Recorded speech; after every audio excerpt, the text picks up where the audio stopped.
Hello ma'am. Hello ma'am. Ma'am कहीं अखोगी video जे हंदक खितंग फरक ताबदगी सिलागी जो मसांग हमदबे को चीन बगी को अदुदगी वीडियो जे नंबर फरक तादना अखोई जे कनो तौरबने गेप खितंग लेरबने नोंग निनी गे अदो ngasi ju अखोगी मा हॉस्पिटल चलुरगा अखोई वीडियो नंबर संगद्रेबको अदो संगदमनिना ngasi नुंदागी ता ngakhtang mayamna अखोई द पिबिरकपा कमेंट जो अखोई दि हनबदो सुम संगद्रबनिना अखोई बु नुंसीदना पिरकपा कमेंट गे जो अदुम कनो तौरे हनबा ngamdre अदुदा कमेंट मंगा तरादंग लौखलगा खितंग वारी वताई सानबा नुंगाइगदो मोंगदा दमाइना मयामगा कनो वारी सारजेना दमाइना वीडियो जे सेमजरकने अदुगा याम सेंगबा अतोपा मरम अमा हाइतादि वीडियो सेमकबगी अखोई जे ड्रेस चेंज सुतोक तौदेना हाइबि याविदना को अदैदा आई जो अइंगदांग दिना बना सरोजिनी लगी तिसालम नै सिजे मयामदा तो उनिंगबा हाइतारे आई प्रियम लैरुरेना अदै सिलाजु माइगे फनेक करी करा खरा भी लै बजिंग जे अनो नो खितंग उनिंगे से तो आई जो ये होने समझे करली तो होने करली कादरे अजन हम दा कुखला दम लैबगी आइना थादोरो जे जुगो चाद्रे अदुने सुकाइदे मागिना मसमुत के आइगिना पुरी शाबी माले शाबी ओला जाकी तो रोबने शाबी मान ब्रसा माले जाकी नो मामा चलन गर्जिदा चलगे चलन गर्जि वायम चिली या ब्रो चिंद्रा मामा चलगे आई कपनी नंग कपनी या ये नोक लेगिदि लेत्रगा नंग करी कपतोइनो चलरोय दुदी देसिना कपनी हायबनिना आई चलरोय से मैम कमेंट खक पाथोकचरके बुको सिगी कमेंट जे अखोगी लुसी ने इबिरकने अदो अइना सिगी कमेंट पाथो कनोने कमेंट जे हना पाथोरगे अदुगो कोना हाइजरगे माने इबिरैबा कमेंट जेना अखोइना लाई हराउबगी वीडियो मा थागतचगिबदो अदुगी वीडियो दुदि इबिरको कमेंट ने ईश्वर मिराइबगी वासु नते तामो इनमबुसु सावबना सदे हाइदि ईश्वर मिराइबजु नते तामो इनमबुसु सावबना सदे मैतै अखोइगी असोइबसु याम लै मीगी मरमदुदा सुमाइना तौरबनिना मयांग मयामसु अखोइगी मणिपुरदा लैरिबा मयामसिना अखोइगी मणिपुरदा लैरिबा मयामसिना रिचुअल सेरेमनी पांथोगला इसिदा अखोइना साउनिंगले अखोइना सुमाइ तौरुबा मीनसु मणिपुरदा तौररे हाबनेको अदो सिदैजाय कैनोमतंग हाइजौगेबको लुसीना हाइरैदुजु यामना चुमिको अदुगा सिजिदा आइना वीडियो जिदा वाफम खरा हाइहौदबगी लुसीना भापलाना लौबो ओइरमजु याइबको मणिपुरदा लैरिबा अतोप जाति की मयामना रिचुअल पांथोकपजिगा अखोइना दिल्लीदा लाइहराउबगी पांथोकपजिगा खितंग खेनाबा अम लैयबा हंदकी लाइहराउबा पांथोइदो कैनो होइगी मोइगी डेमो ओइना लाइहराउबजे मणिपुर की लाइहराउबजे कमाइना तौगे हाइबगी चौराकपा अमसुम उटपनिको अदुदा मोइना उलिदुदा सुबा सुदबगी दुदि आइना वीडियो दजु खजिकक्तने नमैदो अखोइजु नुमितु सिलाजु मसांगमदबगी चरर लेबदगी तुइथुइना निगाई तौमनुदगी जगोइ सानिंगेना निगाई तौमनुदगी चटखिबनेबा अतोपा फंक्शन गमता चतरबने नुमितु अखोइगे अदुगा आइना सिदा हाइनिंगिदेबको अखोइना सिदा लाई हराउ पांथोखरिबा मफमदो कैनोगी NSD ना नेशनल स्कूल ऑफ ड्रामा हाइबा दिल्ली दा लेरिबा मफमजे सिदि कैदोगेबु दिल्ली हाइजिदि अखोइगी इंडिया की तोंगान तोंगान बा मफमगी मयाम की कैपिटल निको अदुगा हाइबा NSD हाइबा मफमजे मरुइना अखोइगी कैनोगी तोंगान तोंगान बा स्टेट की मागी कल्चर मयाम अमा शो तौननबा तोंगान तोंगान बा अखोइगी सनबी मयाम दु पुननबा मफमनेबा ड्रामा तंबा खकी वानतना अदुदुना हाइबा मफमजिददी अखोइगी मयामजिगी कल्चर जि उठम ओइबनिना अखोइगी जु लाई हराउबदो अदुदे ए मणिपुरगी सुमाइना लाई हराउबा हाइबा अमा लैयना उमंग लाइगी हराउबगीना अदुगी डेमोदो तौरगा अदुमाइना उटपनेबको अदु मोइना उलिबा कांगुदु सिलिंग लांगिबदुनु उटपदुदा ए मागी कैनोजी परिंगजी असोइबे याउबी याउदी हाइबदुदि आई खंगजद्रे अखोइना चिनबजु नतमनिना अखोइदि जस्ट चटपने अदुगा अदुमाइना दिल्ली दा पांथोकपदुना अखोइ मणिपुर दजु मोइना पांथोए हाइबजिदि वाफमजे यामना कनो ओनना चटखरनिबको अदुदुगी आइना सेंगदोकचबनिदा हाइदि मणिपुर दा लैबा कांगुदुना पांथोकपदुना अदुना तोंगान बम ओइगरे अखोइ जिदि पांथोइबा मफमजे दिल्ली की लैकाय अमदे चंगजलगा पागमदे हेता सिनजलुब नतेबा उलिबा मफमदो नेशनल स्कूल ऑफ ड्रामा ꯍꯥꯏꯗꯤ ꯏꯟꯗꯤꯌꯥꯒꯤ ꯇꯣꯉꯥꯟ ꯇꯣꯉꯥꯟꯕ ꯂꯩꯔꯤꯕ ꯀꯥꯡꯂꯨꯞ ꯃꯌꯥꯝꯁꯤꯒꯤ ꯑꯩꯈꯣꯏꯒꯤ ꯀꯜꯆꯔꯗꯨ ꯎꯠꯐꯝ ꯃꯐꯝꯅꯦꯕꯀꯣ ꯑꯗꯨꯅꯤꯗ ꯑꯩꯅ ꯁꯦꯡꯗꯣꯛꯅꯤꯡꯉꯤꯁꯦ ꯚꯤꯗꯤꯑꯣꯗꯨꯗ ꯑꯩꯅ ꯁꯨꯒꯥꯏꯅ ꯇꯥꯛꯍꯧꯗꯕꯒꯤ ꯃꯌꯥꯝꯅ ꯂꯥꯟꯅ ꯂꯧꯕꯁꯨ ꯑꯣꯏꯔꯝꯕ ꯌꯥꯏꯕ ꯑꯗꯣ ꯉꯁꯤꯒꯤ ꯑꯩꯅ ꯍꯥꯏꯖꯔꯤꯕꯁꯤꯗꯒꯤꯗꯤ ꯃꯌꯥꯝꯅ ꯈꯪꯕꯤꯔꯝꯃꯒꯅꯤꯅ ꯈꯟꯖꯩꯀꯣ ꯑꯗꯨ ꯍꯥꯏꯖꯅꯤꯡꯕꯅꯤꯗ ꯑꯗꯨꯒ ꯁꯤ ꯍꯥꯏꯅ ꯅꯦꯒꯦꯇꯤꯚ ꯔꯣꯝꯗ ꯑꯝꯇ ꯂꯧꯅꯔꯣꯏꯁꯤꯀꯣ ꯃꯌꯦꯛ ꯁꯦꯡꯗꯕꯗꯨ ꯁꯦꯡꯇꯣꯛꯅꯕꯒꯤ ꯋꯥꯅꯤꯗ ꯍꯥꯏꯗꯤ ꯑꯩꯅ ꯃꯃꯥꯡꯗꯨꯗ ꯁꯨꯒꯥꯏꯅ ꯍꯥꯏꯍꯧꯗꯕꯒꯤ ꯑꯣꯏꯔꯝꯒꯅꯦꯕ ꯃꯌꯥꯝꯅ ꯈꯪꯗꯕ ꯌꯥꯎꯔꯛꯏꯁꯦꯀꯣ ꯑꯗꯨꯒ ꯃꯊꯪꯒꯤ ꯀꯩꯅꯣꯁꯤꯅ ꯀꯃꯦꯟꯁꯤꯅ ꯁꯀꯨ ꯃꯣꯏꯔꯥꯡ ꯑꯅ ꯑꯃꯅ ꯏꯕꯤꯔꯛꯄꯅꯦꯕꯀꯣ ꯂꯐꯨꯗꯣ ꯃꯅꯤꯄꯨꯔꯗꯗꯤ ꯀꯨꯟ ꯑꯗꯨꯒ ꯊꯥꯡꯖꯤꯡꯗꯨꯅ ꯂꯨꯄꯥ 10 ꯅꯠꯇ꯭ꯔꯒ 30 ꯑꯣꯏ ꯌꯥꯅꯤ ꯗꯦꯜꯂꯤꯗ ꯌꯣꯜꯂꯤꯗꯣ ꯍꯦꯟꯃꯜꯂꯦꯀꯣ ꯅ ꯍꯥꯏꯕꯀꯣ ꯍꯥꯏꯗꯤ ꯇꯥꯡꯃꯜꯂꯦ ꯁꯤꯅꯤꯗ ꯊꯥꯡꯖꯤꯡ ꯑꯩꯈꯣꯏ ꯂꯨꯄꯥ 100ꯗꯒ ꯂꯩꯕꯗꯣ ꯑꯇꯩꯒꯤ ꯅꯠꯇꯦ ꯃꯣꯏꯅ ꯐ꯭ꯂꯥꯏꯠꯇ ꯇꯣꯡꯉ ꯂꯥꯛꯑꯦꯕ ꯑꯗꯨꯗꯨꯒꯤꯅꯦꯕ ꯑꯩꯅ ꯁꯤ ꯍꯥꯞꯄꯛꯏ ꯑꯇꯩꯒꯤ ꯅꯠꯇꯦꯗ ꯀꯃꯦꯟ ꯑꯃꯒ ꯑꯃꯨꯛ ꯁꯤꯒꯤ ꯁꯀꯨ ꯃꯣꯏꯔꯥꯡꯁꯤꯅ ꯏꯔꯛꯄ ꯀꯃꯦꯟꯁꯤꯗ ꯔꯤꯄ꯭ꯂꯥꯏ ꯑꯃꯁꯨ ꯑꯃꯨꯛ ꯇꯧꯔꯛꯏꯕ ꯑꯇꯣꯞꯄ ꯃꯤ ꯑꯃꯅ ꯔꯤꯄ꯭ꯂꯥꯏ ꯇꯧꯔꯛꯏꯁꯤꯅ ꯔꯨꯄꯥꯅ ꯑꯃꯅ ꯇꯧꯕꯤꯔꯛꯑꯦꯕꯀோ ꯃꯅꯤꯄꯨꯔꯒꯗꯤ ꯀꯃꯥꯏꯅ ꯃꯥꯟꯅꯅꯤ ꯅ ꯍꯥꯏꯔꯛꯏꯅꯦꯕ ꯑꯗꯩꯗ ꯑꯩꯅ ꯁꯤ ꯀꯃꯦꯟ ꯇꯧꯔꯛꯏꯁꯤꯅ ꯑꯇꯩ ꯅꯠꯇꯦꯗ ꯑꯩꯁꯦ ꯁꯧꯀꯨꯅꯤ ꯁꯥꯒꯦꯅ ꯍꯥꯏꯗꯤ ꯃꯥꯝ ꯁꯧꯀꯨꯅꯤ ꯁꯥꯒꯦꯅ ꯑꯃꯅ ꯔꯤꯄ꯭ꯂꯥꯏ ꯇꯧꯔꯛꯄꯗꯣ ꯑꯃꯅ ꯑꯃꯨꯛ ꯍꯜꯂꯛꯄꯁꯦ ꯃꯌꯥꯝ ꯈꯟꯅꯍꯟꯒꯦꯅ ꯉꯥꯏꯍꯥꯛꯇꯪ ꯇꯧꯔꯛꯄꯅꯦꯗ ꯑꯁꯦꯡꯕꯗꯤ ꯀꯩꯅꯣꯅꯦꯗ ꯗꯦꯁꯤꯁꯦ ꯗꯤꯜ ꯂꯦꯜꯂꯤꯁꯦ ꯌꯦꯡꯉꯣ ꯏꯁ ꯃꯌꯥꯝ ꯕ꯭ꯂꯦꯁꯤꯁꯦ ꯇꯨꯝꯅꯤꯡꯉꯤ ꯎ ꯃꯣꯔꯣꯛ ꯃꯆꯥ ꯑꯝꯇ ꯄꯤꯖꯒꯦ ꯃꯌꯥꯁꯨ ꯇꯦꯛꯈ꯭ꯔꯦ ꯃꯌꯥꯁꯨ ꯃꯥꯗꯤ ꯇꯦꯛꯈ꯭ꯔꯦ ꯑꯝꯇ ꯃꯁꯥ ꯃꯇꯣꯟꯗꯅ ꯊꯨꯗꯦꯛꯑꯦ ꯑꯩꯅ ꯄꯨꯟꯁꯤꯗ ꯉꯝꯃꯔꯣꯏꯗꯕ ꯊꯕꯛꯅꯦ ꯑꯁꯤ ꯑꯗꯣ ꯃꯌꯥꯝ ꯐꯥꯒꯤ ꯁꯨꯝ ꯇꯧꯕꯅꯤꯗ ꯂꯣꯏꯅ ꯆꯨꯝꯃꯤꯀꯣ ꯋꯥꯐꯝꯁꯦ ꯍꯥꯏꯗꯤ ꯗꯦꯜꯂꯤꯗ ꯇꯥꯡꯉꯤꯁꯤꯁꯨ ꯐ꯭ꯂꯥꯏꯠ ꯇꯣꯡꯉ ꯂꯥꯛꯄꯒꯤ ꯐ꯭ꯂꯥꯏꯠ ꯕꯔꯥ ꯌꯥꯎꯈꯤꯕꯩꯅꯤ ꯁꯤꯗ ꯐꯪꯕ ꯄꯣꯠꯇꯨꯕꯨꯗꯤ ꯑꯗꯨꯝ ꯈꯔ ꯍꯣꯡꯉꯦꯕ ꯍꯥꯎꯇꯦꯗꯅ ꯑꯩꯈꯣꯏꯒꯤ ꯌꯨꯝꯒꯤ ꯆꯤꯡꯒꯤ ꯂꯐꯨꯗꯨꯅꯤꯗ ꯃꯌꯥꯝꯅ ꯇꯥꯟꯅꯔꯤꯁꯦ ꯀꯛꯆꯤꯡꯂꯣꯝꯒꯤ ꯂꯐꯨꯁꯨ ꯌꯥꯝ ꯍꯥꯎꯋꯦꯅ ꯍꯥꯏ ꯃꯣꯏꯔꯥꯡꯒꯤ ꯍꯥꯏꯕ ꯀꯛꯆꯤꯡꯒꯤ ꯍꯥꯏꯕ ꯃꯣꯏꯔꯥꯡꯒꯤ ꯂꯐꯨ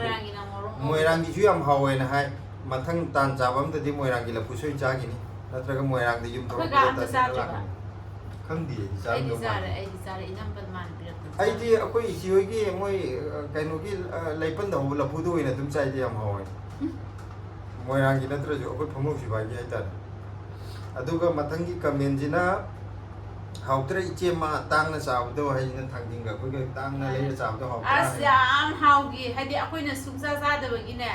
ꯊꯥꯡꯖꯤꯡ ꯊꯥꯏꯅ ꯌꯨꯝꯗꯒ ꯃꯦꯠꯂ ꯆꯥꯔꯛꯄꯗꯣ ꯑꯗꯨꯒꯤ ꯃꯍꯥꯎ ꯑꯩꯗꯤ ꯌꯥꯝꯅꯁꯨ ꯆꯥꯒꯜꯂꯦꯕ ꯊꯥꯡꯖꯤꯡ ꯑꯗꯣ ꯃꯥꯏ ꯗꯥꯏꯂꯣꯛꯁꯤꯗ ꯍꯥꯎꯇ꯭ꯔ ꯌꯥꯝ ꯇꯥꯡꯅ ꯆꯥꯕꯗꯣ ꯍꯥꯏ ꯑꯩꯗꯤ ꯇꯥꯡꯅ ꯆꯥꯕ ꯍꯥꯏꯗꯤ ꯌꯥꯝ ꯇꯥꯡꯅ ꯂꯩꯔꯨꯏ ꯈꯟꯕꯗꯕꯀꯣ ꯍꯥꯎꯐꯝꯒ ꯈꯪꯗꯦ ꯍꯥꯏꯗꯤ ꯑꯩꯈꯣꯏꯗꯤ ꯍꯣꯡ ꯂꯩꯔꯒ ꯃꯥꯏ ꯃꯇꯝꯗꯨꯗ ꯍꯥꯎꯅ ꯆꯥꯕꯗꯨꯅ ꯐꯩ ꯑꯩꯗꯤ ꯇꯥꯡꯕꯨ ꯇꯥꯡꯉꯕ ꯆꯥꯛꯁꯤ ꯆꯪꯉꯨ ꯌꯥꯗꯦꯅꯦ ꯋꯥꯈꯟꯁꯦ ꯅꯠꯇꯦ ꯃꯃꯥꯡꯗ ꯌꯥꯝ ꯇꯥꯡꯅ ꯂꯩꯈꯤꯕꯀꯣ ꯑꯗꯩꯗ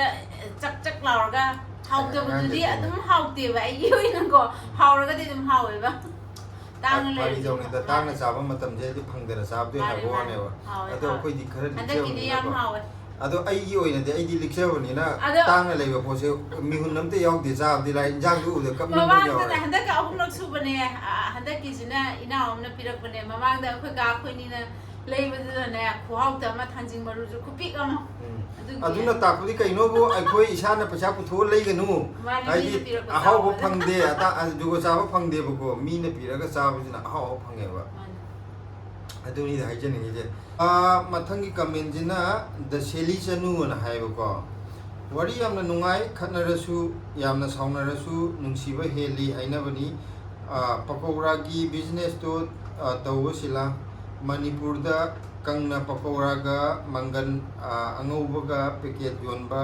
ꯊꯦꯡꯅꯈ꯭ꯔꯦ ꯃꯗꯨ ꯂꯩꯔꯒ ꯌꯨꯝꯗ ꯄꯀꯧꯔꯥ ꯃꯍꯤ ꯁꯦꯝꯃꯒ ꯆꯥꯔꯝꯒꯅꯤ ꯍꯥꯏ माने पकोड़ा बिजनेस से सिलाना हौजेद हाई ले रमने आइना मतलब घर ले रहा हौजे ना इन थिंग था मिन ai hajigan मादी योनिंग मन गाव yoning de dihe yam phatri bu ko adu kitang kang khala ki ge duga adu ma ju hapsalak ya bagi mat yenge mo ko kan di amtang di tawning ba adu da ingon da sum kitang aduga kainogi mathangi comment jina akogi sonia ni thok jum da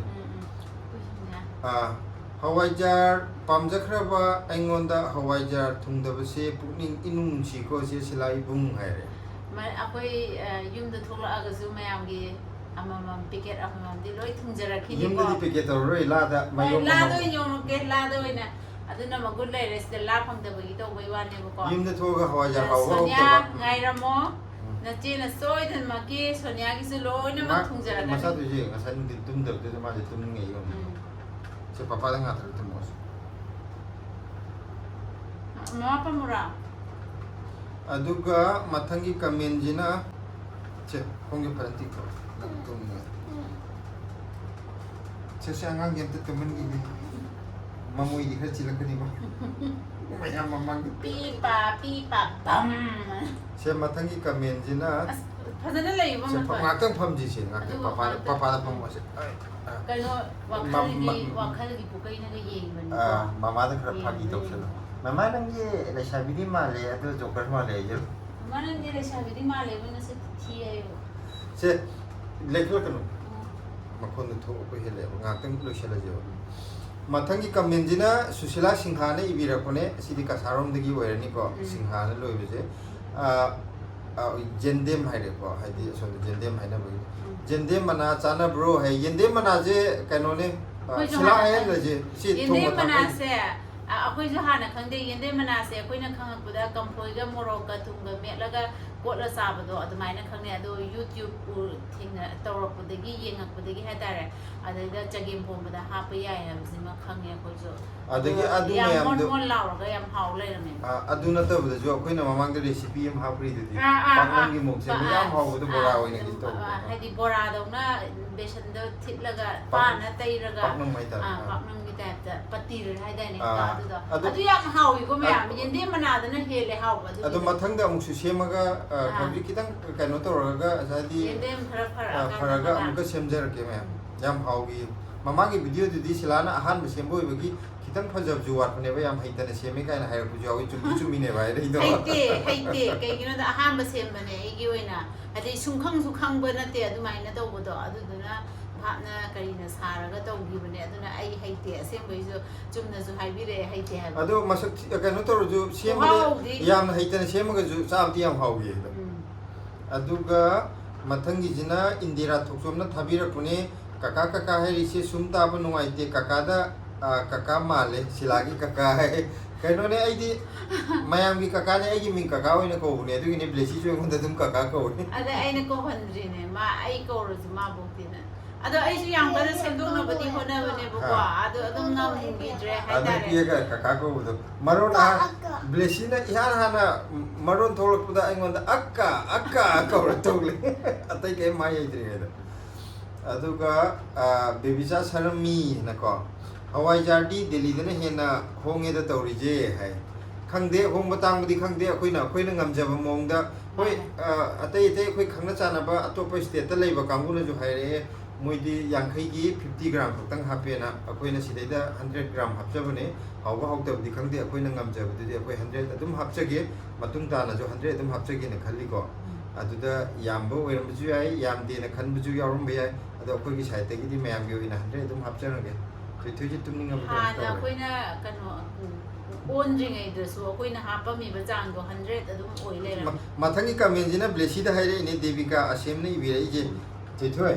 nang da comment am thare blesi je tribal ma sam male ma na wanga musi lon koi masak suman mane hadi mapazu mamazu loinama khara loinama man bane bako ai din lesari ngi da na hawai travel na ga moi maron daga lonjala ku yaw gre ai ju yam man bane ba aduga blesina wangang badi maron khara khoiraga travel male hai do man bane ko ado mati manipuri je phajana bungang bane ba maron khoijara jo delhi da lai ba ngang je manipuri phajana khangda bane moina ngam yam noming ngasane tabda ai gi sports ki video du da ju moi angang jing haidi sports ni tu angang yam yaw ko delhi da lai ba moina ngam je aseng da tabdi pukli ga pai jan aduga mathangi video jina rupa na ibirakpa blesi tumning ase phajana pambiro mama pa magila sa tumning oi papa dum pa mangyara papa pamara papa na masakra pha bane da rupa na ibira ije noina happy do yaman gre nahan notice store dagi leirakpadu khajiktang hali noi packetuna ahum muk thokani haire adubudi chumme bako hadi silaga amama hape kai hainamne akhoi di amta leiraga akhoi leidri mo udri khangde ko adu moi duna yam hawram buju ai adu yam tang bi ho ai buju haw ba hen bagi haw po se tangi dana adu digi ora buju ai natraga pisa yam tung na ba to ju ai bi ai ani tong na aduga ꯀꯩꯅꯣꯒꯤ ꯁꯤꯒꯤ ꯚꯤꯗꯤꯑꯣꯁꯤꯗꯤ ꯁꯤꯂꯥ ꯅꯪꯒꯤꯅꯤ ꯌꯥꯝ ꯃꯔꯨ ꯑꯣꯏꯕ ꯀꯤꯖꯩꯌꯦ ꯑꯩꯒꯤ ꯁꯈꯨ ꯃꯣꯏꯔꯥꯡꯅ ꯏꯕꯤꯔꯛꯏꯁꯦꯀꯣ ꯁꯥꯎꯒꯅꯣ ꯍꯋꯥꯏꯖꯥꯔ packing ꯇꯧꯔꯤꯉꯩꯗ ꯋꯥ ꯉꯥꯡꯍꯟꯅꯤꯡꯗꯦ ꯍꯦꯟꯖꯥꯡꯕꯨꯗꯤ ꯀꯔꯤꯁꯨ ꯀꯥꯏꯗꯦ ꯍꯥꯏꯗꯤ ꯄꯦꯛꯀꯤꯡ ꯇꯧꯕꯗꯗꯤ ꯀꯩꯁꯨ ꯀꯥꯏꯗꯦ ꯆꯥꯒꯗꯧꯔꯤꯕꯅꯤꯅ ꯁꯥꯎꯒꯅꯣꯅ ꯍꯥꯏꯔꯛꯑꯦꯕꯀꯣ ꯌꯥꯝ ꯆꯨꯝꯕ ꯋꯥꯐꯝꯅꯦ ꯃꯊꯪꯗꯗꯤ ꯑꯩꯈꯣꯏꯒꯤ ꯕꯥꯃꯣꯟꯅ ꯆꯥꯛ ꯊꯣꯡꯕꯗ ꯈꯗꯥꯡ ꯆꯦꯠ ꯌꯦꯠꯂꯒ ꯉꯥꯡꯕ ꯀꯩꯅꯣ ꯌꯦꯜꯂꯤꯗꯅ ꯑꯗꯨꯃꯥꯏꯅ ꯁꯤꯂꯥꯁꯤ ꯈꯗꯥꯡ ꯆꯦꯠ ꯑꯃ ꯌꯦꯜꯍꯜꯂꯅꯤ ꯈꯗꯥꯡ ꯆꯦꯠ ꯌꯦꯜꯂꯔꯣꯏ ꯑꯗꯨꯗꯤ ꯍꯨꯃꯥꯡ ꯌꯥꯝ ꯁꯧꯅꯩ ꯃꯥꯛꯁ ꯑꯃ ꯎꯞꯄꯒꯦ ꯋꯥꯗꯤ ꯉꯥꯡꯗꯕ ꯌꯥꯔꯣꯏꯗꯅ ꯑꯩꯈꯣꯏꯒꯤꯗꯤ ꯃꯌꯥꯝ ꯋꯥꯔꯧꯕꯤꯔꯣꯏꯀꯣ ꯑꯩꯈꯣꯏꯒꯤꯗꯤ ꯑꯩꯈꯣꯏꯒꯤ ꯕ꯭ꯂꯣꯒꯁꯤꯗꯤ ꯋꯥ ꯉꯥꯡꯗꯕꯗꯤ ꯌꯥꯔꯣꯏ ꯑꯗꯨꯗꯨꯅ ꯃꯥꯛꯁ ꯑꯃꯗꯤ ꯎꯞꯄꯒ ꯑꯣꯏꯅ ꯉꯥꯡꯖꯔꯛꯑꯒꯦ ꯑꯗꯨꯒ ꯃꯊꯪꯒꯤꯁꯤꯅ ꯒꯤꯇꯥ ꯁꯤꯡꯉꯥꯡꯕꯝꯅ ꯏꯕꯤꯔꯛꯄꯅꯦ ꯀꯃꯦꯟꯁꯤ ꯌꯦꯔꯨꯝ ꯊꯣꯡꯕꯗꯒꯤ ꯁꯧꯒꯠꯂꯛꯄꯗ ꯍꯥꯞꯄ ꯌꯥꯕꯅꯦ ꯍꯥꯏ ꯀꯩꯅꯣ ꯍꯣꯏ ꯖꯥꯔꯝꯒꯅꯤ ꯅꯠꯇꯦ ꯍꯪꯒꯥꯝ ꯍꯥꯞꯄꯩꯗꯣ ꯍꯪꯒꯥꯝ ꯑꯩꯅ ꯍꯪꯒꯥꯝꯁꯤ ꯑꯣꯛꯁꯥ ꯊꯣꯡꯕꯗ ꯍꯥꯞꯀꯦꯔꯥ ꯉꯥ ꯊꯣꯡꯕꯗ ꯍꯥꯞꯀꯦꯔꯥ ꯑꯗꯨ ꯍꯥꯏꯕꯗꯣ ꯑꯩꯅ ꯌꯦꯔꯨꯝ ꯊꯣꯡꯕꯗ ꯍꯥꯞꯀꯦꯔꯥ ꯑꯗꯨ ꯌꯦꯔꯨꯝꯗꯗꯤ ꯍꯥꯞꯅꯕ꯭ꯔꯥ ꯍꯥꯞꯅꯗꯕ꯭ꯔꯥ ꯈꯪꯗꯦ ꯆꯥꯗ꯭ꯔꯤ ꯑꯝꯇ ꯑꯗꯨ ꯁꯧꯒꯠꯂꯛꯄꯗ ꯍꯥꯞꯄ ꯌꯥꯕꯅꯦ ꯑꯗꯨ ꯃꯌꯥꯝ ꯑꯩꯒꯤ ꯑꯃ ꯂꯩꯌꯦꯕꯀꯣ ꯑꯩꯅ ꯆꯥꯔꯛꯇꯕ ꯑꯩꯅ ꯁꯨꯡꯈꯪ ꯈꯪꯗꯕ ꯄꯣꯠꯁꯦ ꯑꯩ ꯇ꯭ꯔꯥꯏ ꯇꯧꯒꯦ ꯄꯥꯛꯅ ꯈꯟꯗꯦꯕ ꯀꯩꯒꯤꯅꯣꯗ ꯑꯩ ꯍꯥꯎꯔꯔꯣꯏ ꯀꯥꯏꯅꯒ ꯈꯟꯖꯕ ꯍꯥꯏꯒꯗ꯭ꯔꯥ ꯃꯊꯪꯒꯤ ꯀꯃꯦꯟꯁꯤꯅ ꯌꯥꯏꯈꯣꯝ ꯗꯅꯦꯁꯣꯔꯤꯅ ꯏꯕꯤꯔꯛꯄꯅꯦꯀꯣ ꯋꯥꯎ ꯍꯋꯥꯏꯖꯥꯔꯗꯤ ꯁꯤꯂꯥꯒꯤꯁꯦ ꯕꯦꯔꯤ ꯅꯥꯏꯁ ꯍꯥꯏꯔꯛꯑꯦꯀꯣ ꯁꯤꯂꯥꯒꯤ ꯁꯛꯄꯨ ꯀꯅꯥꯅ ꯐꯖꯗꯦ ꯍꯥꯏꯔꯤꯅꯣ ꯏꯟꯅꯔ ꯀ꯭ꯋꯥꯂꯤꯇꯤꯁꯨ ꯃꯩꯇꯩ ꯅꯨꯄꯤꯒꯤ ꯆꯞ ꯆꯥꯕ ꯌꯥꯎꯔꯤꯅꯤꯀꯣ ꯍꯥꯏ ꯁꯤꯗꯤ ꯑꯩꯉꯣꯟꯗ ꯌꯥꯝ ꯊꯥꯒꯠꯄ ꯋꯥꯏ ꯁꯤꯒꯤ ꯀꯃꯦꯟꯁꯦ ꯑꯩ ꯍꯥꯞꯇ꯭ꯔꯁꯨ ꯌꯥꯏ ꯈꯜꯂꯝꯕꯅꯦꯕ ꯑꯗꯩꯗ ꯊꯑꯣꯏꯅ ꯍꯥꯞꯄꯤꯅꯦ ꯀꯔꯦꯝꯅꯒꯦꯅ ꯀꯔꯦꯝꯅꯒꯦꯅ ꯅꯠꯇꯦꯗ ꯁꯨꯃꯥꯏꯅ खितंग सिगुम्बा सिला थागलकपगी कमेंट खरा यावलदिको इंजांग खरा चा इंजांग थवा याव याव थोंगे सिलाजे नत्रदि सिदना बिजबे मोंग तव इबुंगा आईदि सिदनाबदि जानिंदे नंबुदि हाव हाव चा एंगोंददि हाप्तिदना काय जानिंदे अदु मतंगी कमेंट जिना बाबू फतमने मा पोक नोंग नोंग मै सुम मोक थोरैजे इंदिरा तोकजोमना थारे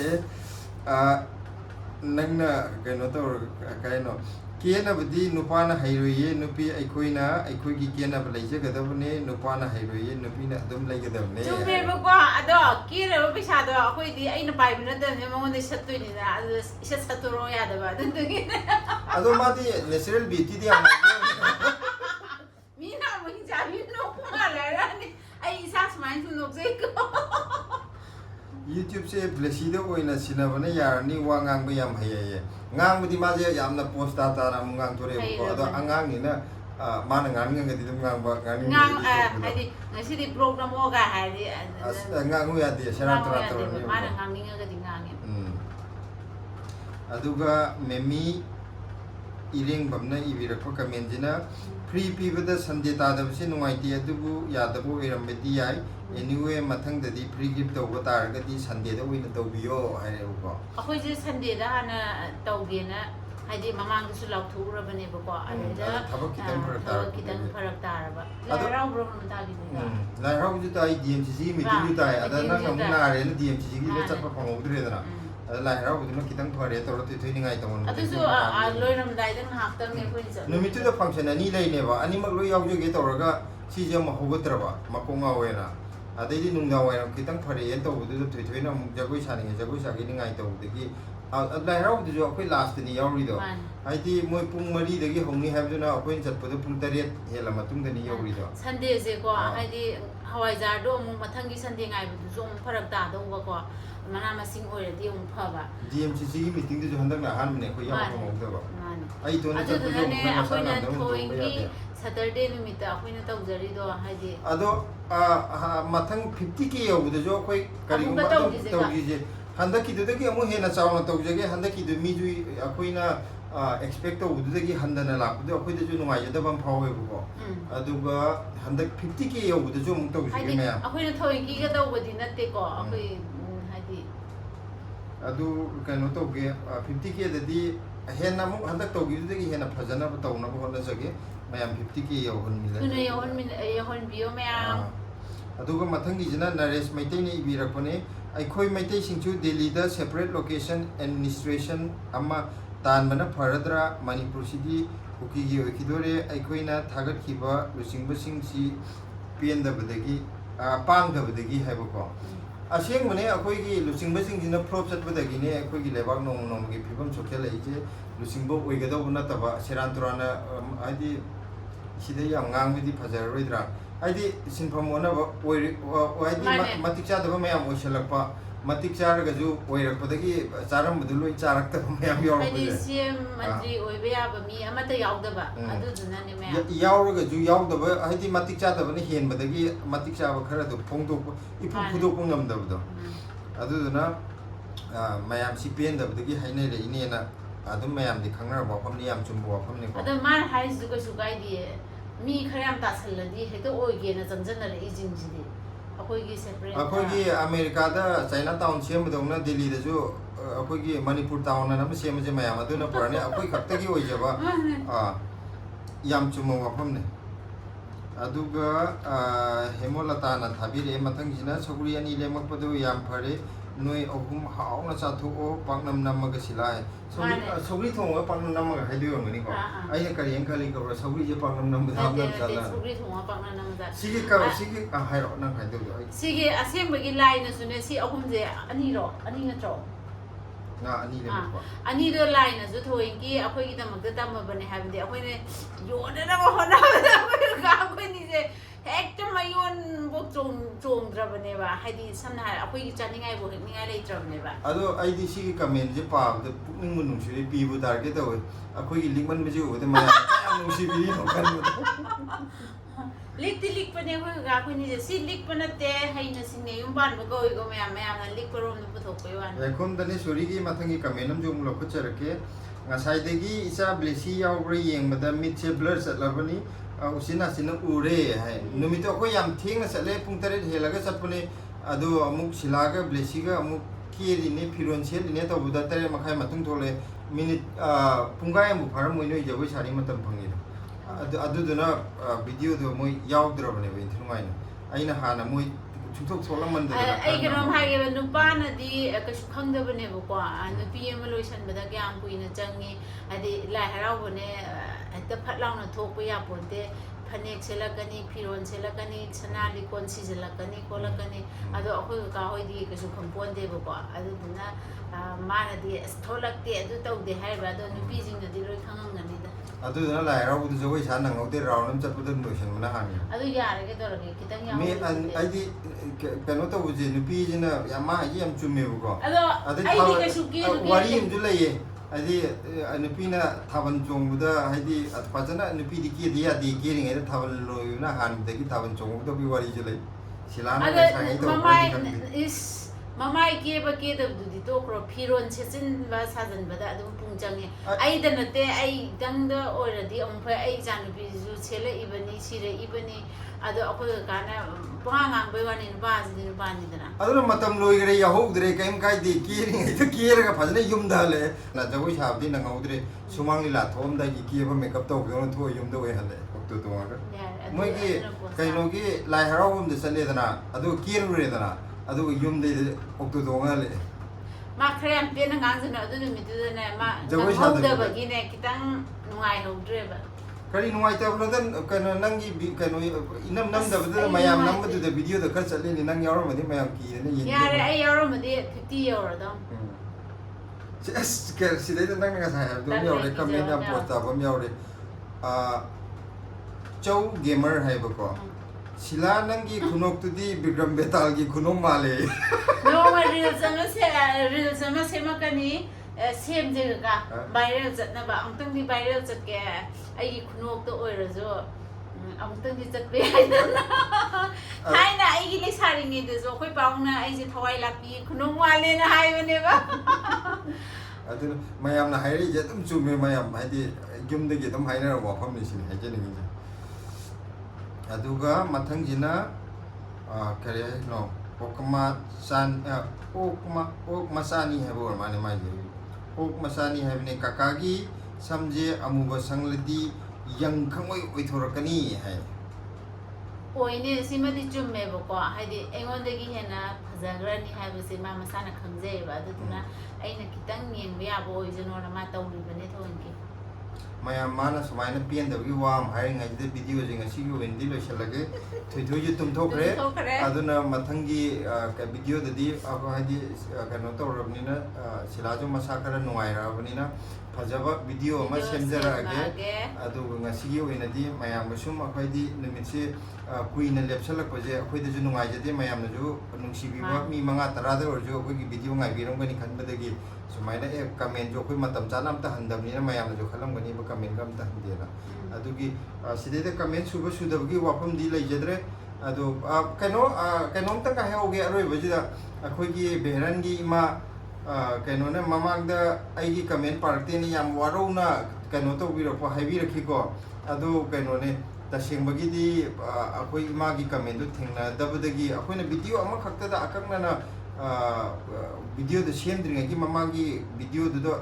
ngasi gi comment da video da gi pira ko comment di lokho chage na du maina hair ga shame gi bune ko adugi imagi comment do koi thingna jagi dabdagi lokho chagi dabne adugi video da imagi video comment da thingna akoi ko na jo mu thi ko adu akoi thingna gi dre amabo ro ima gi ro matam pungno da ima bo akoi gi kaino da aidi thamoi nung da yamna chetna nungsina thamjai adu kaino ima waro bi gano karigumba mathangi da jo tum imagi comment lo kaino tok jarakani pajarakani haidi akoi gi bu yamna nungsi bi ba imagi comment ke do gi khina